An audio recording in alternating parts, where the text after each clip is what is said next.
Мына хадисте айтып отыр бізге пайғамбар саллаллаху алейхи ва саллям. Инна аввала ма юсалул абду яумал қиямати мин амалихи салатуху.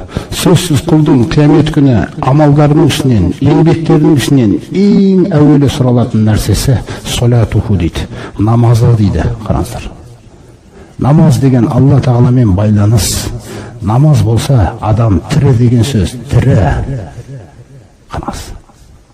Сен тірісің, сен барсың деген сөз да. Сондықтан ол ең бірінші сұралатын нәрсе дейді пайғамбар саллаллаху алейхи ва саллям. Егер де намазы түзу болса, кемшіліксіз болса, түзу болса дейді да, сау келсе қиямет күні. Қараңыздаршы, намаздың дәрежесі қандай екен? Солахат лаху саиру амалихи. Намаздан басқа арттағы амалдарының күллесін түзу қыла салады дейді Алла Тағала. Ол не деген керемет, бұл құлшылық, бұл намаз. Фаин фасадат, егер де намазы бүлінсе, фасада лаху саиру амалихи. Оның артындағы сұралайын деп тұрған амалының бәрі құрыды дейді. Міне, бәрі бүлінді дейді да. Міне, егер де намазы түзу болса, тағы бір риуаятында айтады, фақада афлаха ва анжаха, онда ол құтылды, табысқа жетті дейді. Егер намазы түзу болмаса, бүлінсе, фақада хаба ва хасира, үміті үзілді, тақырға отырды дейді. Қараңыз. Фаин акмалаха, намаздың тағы бір қасиетін қараңыз, таразыға салған кезде намазды Алла Тағала. Намаз сау болса, анан әрбір намаз өлшенеді ғой. Әрбір намаз сау болған кезде кутибат лаху нафилатун, әрбір намаздың қасына дәл сондай бір нәпілді жазып жібереді дейді Алла Тағала. Қараңыз, пайғамбар сосын қандай нәрсені айтып отыр.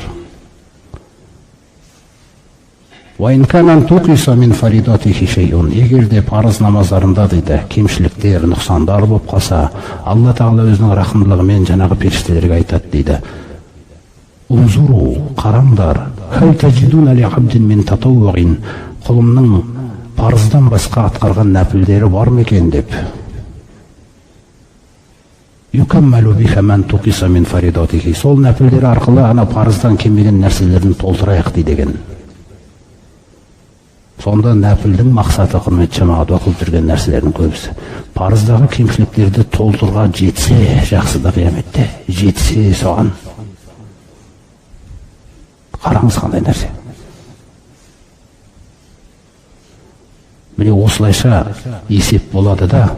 Сумма юфалу би саирил аъмалил мафрудати мислу залик. Намаздан кейінгі парыздарды Алла Тағала дәл осындай күйде есептен өткізеді дейді. Міне. Сондықтан Алла Тағаланың елшісі ең әуелі сұралатын намазың деді ма? Әуелі сұралатын нәрсемізді дайындамасақ, біз ақыретке деген сенім бар ма?